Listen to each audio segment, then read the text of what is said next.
Mister ladies viewers அனைவருக்கும் வணக்கம். நான் டாக்டர் நித்யா, சித்தா பிசிஷியன். கண்கள்ல பார்வை குறைபாடு, இது நிறைய பேருக்கு இருக்கு. குழந்தைகளுக்கு கூட பாக்குறோம். 5-6 வயதுல இருக்கக்கூடிய குழந்தைகளும் கண்களுக்கு ஒரு கண்ணாடி போட்டுட்டே இருக்கிறோம், பவர் இருக்குங்க அப்படின்ட்டு. எவ்ரி இயர் செக் பண்ணிட்டு அந்த பவருக்கு ஏத்த மாதிரி நாங்க ஸ்பெக்ஸ் சேஞ்ச் பண்ணிக்கிறோம். குறிப்பிட்ட வயது ஒரு 20 இயர்ஸ் அபோவ் ஆனதுக்கு அப்புறம் லேசிக் சர்ஜரி பண்றோம். இந்த மாதிரிதான் நிறைய பேர் இருக்காங்க. முன்னாடி எல்லாம் ஒரு வயதிற்கு கொஞ்சம் வயதான நபர்களுக்கு தான் இந்த கண்கள்ல பிரச்சனை வரும். படிக்கும் போதோ இல்ல டிஸ்டன்ஸ்ல இருக்கிறது எனக்கு சரியா வியூ தெரியல அப்படின்னு சொல்றவங்களும் ஸ்பெக்ஸ் போடுவாங்க.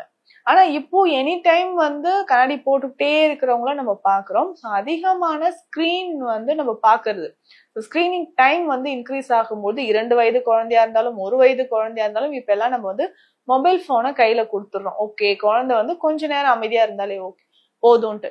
ஆனா அந்த ஸ்கிரீனை நம்ம பார்க்கும்போது குழந்தைகள் below 3 years screen not allowed. Mobile போன்ல அந்த ஸ்கிரீன் பார்க்கவே கூடாது.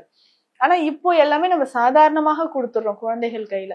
அந்த மாதிரி பார்க்கும்போது கண்டிப்பாக கண்கள்ல நரம்புகள் பாதிப்பு ஏற்பட்டு மூளையோட செயல்திறன் நமக்கு குறைய ஆரம்பிக்குது. இப்ப கண்கள்ல பாதிப்பு ஏற்படுறது நிறைய பேருக்கு பாக்குறோம். மூளை செயல்பாடு குறைவது அப்படின்றதும் நம்ம நிறைய பேருக்கு நம்ம பார்த்துக்கிட்டு இருக்கிறோம்.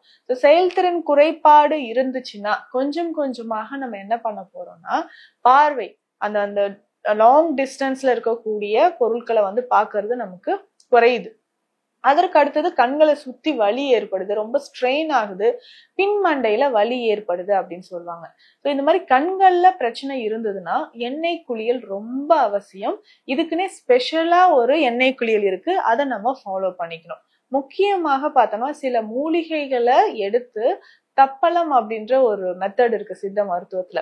அத பசும்பால்ல கலந்து மூலிகை பொடிகளை பசும்பால்ல கலந்து தலையில நல்லா நம்ம தப்பலம் பண்ணிட்டு அதுக்கப்புறமா அடுத்த நாள் எண்ணெயை பயன்படுத்தி தலைக்கு குளிக்கும் போது கண் பார்வை குறைபாடு அப்படின்ற ஒரு பிரச்சனை நமக்கு கொஞ்சம் கொஞ்சமாக குணமாகுது. இதுல சில மூலிகைகள் நான் சொல்றத மட்டும் கரெக்டா நம்ம எடுத்து வச்சுக்கிட்டு தலைக்கு இதை பயன்படுத்திக்கலாம். இதுல என்னென்ன மூலிகைகள் தேவைப்படுது அப்படின்னு பார்த்தோம்னா, முதல்ல தாண்டிக்காய் தேவை. தாண்டிக்காய் அப்படின்னு சொல்றது நல்ல ஒரு துவர்ப்பு சுவை இருக்கக்கூடிய ஒரு மூலிகை. தாண்டிக்காய் நம்ம எடுத்து வச்சுக்கணும். கீழா நெல்லி நமக்கு தேவைப்படுது, அதி மதுரம் நமக்கு தேவைப்படுது, சீரகம் தேவைப்படுது, நெல்லிக்காய் பொடி. இந்த 5 வகையான மூலிகைகளோட பொடியை நம்ம நல்லா கலந்து வச்சிடணும். தேவைக்கேற்ப மாதிரி எடுத்து பசும்பால் விட்டு, காய்ச்சாத பசும்பால் விட்டு பேஸ்ட் மாதிரி ரெடி பண்ணிட்டு தலையில அப்ளை பண்ணிடணும். தப்பலம் அப்படின்னு சொல்ற விஷயம் தலையை தட்டி தட்டி கொடுக்கறது. முன்னாடி எல்லாம் ஆயில் எடுக்கும் போதே கூட நம்ம பார்த்திருப்போம், தலையில தட்டி தட்டி மசாஜ் பண்ணி குளிப்பாங்க. அந்த மாதிரி இந்த மூலிகைய பால்ல கலந்து தலையில அப்ளை பண்ணிட்டு அந்த தப்பலம் அப்படின்ற முறைய செய்துட்டு தலைக்கு குளிக்கணும். அடுத்த நாள் என்ன செய்யணும் அப்படின்னா, இதற்குனே இருக்கக்கூடிய தைல வகை, கீழா நெல்லி தைலமோ அருகன் தைலமோ இல்ல நொச்சி தைலமோ பயன்படுத்தி தலைக்கு குளியல் எடுக்கணும். இந்த மாதிரி வாரம் ஒரு முறை செய்தா கூட ஓகே. ஃபர்ஸ்ட் நாள் நம்ம தப்பலம் செஞ்சு தலைக்கு குளிக்கிறோம், அடுத்த நாள் எண்ணெய் குளியல் எடுத்துக்கிறோம். வாரம் ஒரு முறை, டைம் இருக்கிறவங்க 2 முறை கூட நம்ம யூஸ் பண்ணிக்கலாம். இந்த மாதிரி தொடர்ந்து பண்ணிக்கிட்டே வரும்பொழுது இதனுடைய பலன்கள், கண்கள் பார்வை நரம்புகள் பலப்படுது, பார்வை தெளிவடையும். நமக்கு பார்வை நல்லாவே நமக்கு தெளிவடைய ஆரம்பிக்கும். கண்ல அந்த ஒளி அதிகரிக்க ஆரம்பிக்கும். அந்த பாக்குற பவரோ இல்ல நமக்கு இவ்வளவு பவர் இருக்குங்க, மைனஸ்ல போயிட்டே இருக்கு, இன்க்ரீஸ் ஆயிட்டே இருக்கு அப்படின்னு ஃபீல் பண்ணீங்கன்னா அதை சரி செய்யறதுக்கும் இந்த தைல முறை நமக்கு பயன்படுது. அடுத்து முக்கியமாக பார்த்தோம்னா, இன்டர்னலா உள்ளுக்கு சாப்பிடக்கூடிய மருந்துகள் என்ன, எது எடுத்தா நம்மளுடைய பார்வை நல்ல தெளிவாக இருக்கும் அப்படின்றத நம்ம தெரிஞ்சுக்கணும். இதுல பேசிக்கா பார்த்தோம்னா நிறைய மருந்துகள் இருக்கு. அதுல கண்கள்ல கலிக்கம் அப்படின்ற மருந்து. கலிக்கம் அப்படின்னா அந்த மை மாதிரி கண்கள்ல தீட்டுவது. இது கரிசலாங்கண்ணி மையா இருக்கலாம், இல்ல நாரி கெலாஞ்சனம் அப்படின்ற ஒரு மையா இருக்கலாம்.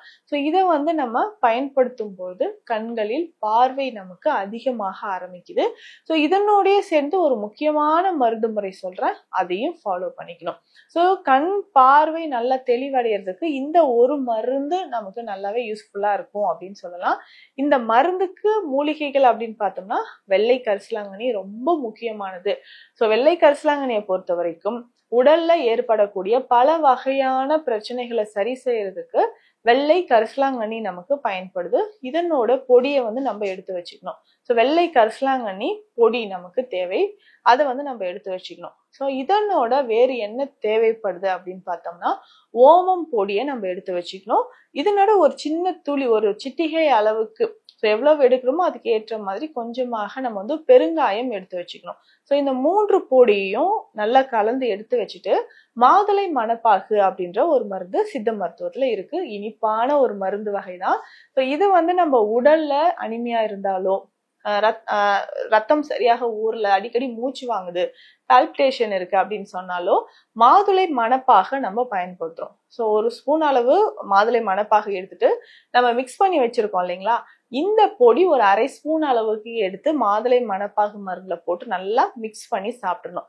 இந்த மாதிரி சாப்பிடும் பொழுது தினம்தோறும் ஒருவேளை இது வந்து ஒரு ஸ்பூன் அளவுக்கு நம்ம சாப்பிட்டுக்கிட்டே வரும்பொழுது கண்களில் பார்வை தெளிவடைய ஆரம்பிக்கும். ஸோ ஒரு சிலருக்கு கண்ணு உறுத்தல் இருக்கும், ரொம்ப ட்ரைனஸ் இருக்கும், வறண்டு போற மாதிரி ஒரு நிலை இருக்கும். ஸோ இது எல்லாமே சரி செய்யறதுக்கும் நமக்கு இது பயன்படுதுன்னு சொல்லலாம். மாதுளை மணப்பாகு தனியாகவும் சாப்பிடலாம். இந்த மருந்தோட மிக்ஸ் பண்ணாம தனியா சாப்பிட்டாலும் நமக்கு நல்ல பலன் கிடைக்குது. இதோட இந்த மருந்துகளோட சாப்பிடும்போது இன்னும் நமக்கு கூடுதல் பலன் கிடைக்குது அப்படின்னு சொல்லலாம். பொதுவாகவே இந்த கண்கள் அப்படின்னு சொல்ற விஷயம் ரொம்ப ரொம்ப நம்ம பாதுகாத்துக்கிட்டே இருக்கணும். இரவு தூங்கும் பொழுது கண்களை சுத்தி நல்லா நெய் தடவிட்டு நம்ம படுத்துக்கணும். நெய் தடவிட்டு நம்ம தூங்கும் பொழுது கண்கள்ல இருக்கக்கூடிய மசில்ஸ் வந்து நமக்கு நல்லாவே ஸ்ட்ரென்தன் ஆக ஆரம்பிக்கும். மசில் ஸ்ட்ரென்தன் ஆகிறதுக்கு, நரம்புகள் பலப்படுறதுக்கு நமக்கு இது பயன்படுது. தொடர்ந்து நம்ம இதை பயன்படுத்தும் போது கொஞ்சம் கொஞ்சமாக கண் பார்வை நமக்கு தெளிவடைய ஆரம்பிக்கும். நான் சொன்ன மாதிரி இந்த தைல முறையும் இந்த மருந்து ஒரு ஸ்பூன் தொடர்ந்து சாப்பிடும் பொழுது கண்கள்ல இருக்கக்கூடிய பிரச்சனைகள் நமக்கு குணமாகுது. இத வந்து நமக்கு முக்கியமா இந்த மெடிசன் பார்த்தோம்னா கொலஸ்ட்ரால் லெவல் குறையறதுக்கும் பயன்படுது. அனிமியான்னு சொல்லக்கூடிய ரத்த சோகை இருக்கிறவங்களும் இதை பயன்படுத்தலாம். மலச்சிக்கல் தொந்தரவு இருக்கிறவங்களும் இந்த மருந்துகளை பயன்படுத்தலாம். பொதுவாகவே இந்த மருந்து பயன்படுத்தும் பொழுது இந்த மலச்சிக்கல் சரியாக நமக்கு கண் பார்வை, ஏன்னா உடல்ல இருக்கக்கூடிய கழிவுகள் அது வெளியேறினாவே நமக்கு கண் பார்வை வந்து தெளிவாக தெரியும். இதை வந்து ஃபாலோ பண்ணும்போது கண் பார்வை நல்லாக தெரிய ஆரம்பிக்கும். கொஞ்ச நாள் இதை பயன்படுத்தும் போதோ இது கண்ணுக்கான சில பயிற்சிகளும் நம்ம செய்யும் போது பார்வை நமக்கு தெளிவாக நிறைய வாய்ப்புகள் இருக்கு. இந்த பதிவில் சொல்லியிருக்கக்கூடிய விஷயங்கள் உங்களுக்கு பயனுள்ளதாக இருக்கும்னு நினைக்கிறேன். மீண்டும் அடுத்த பதிவில் சந்திக்கலாம். நன்றி.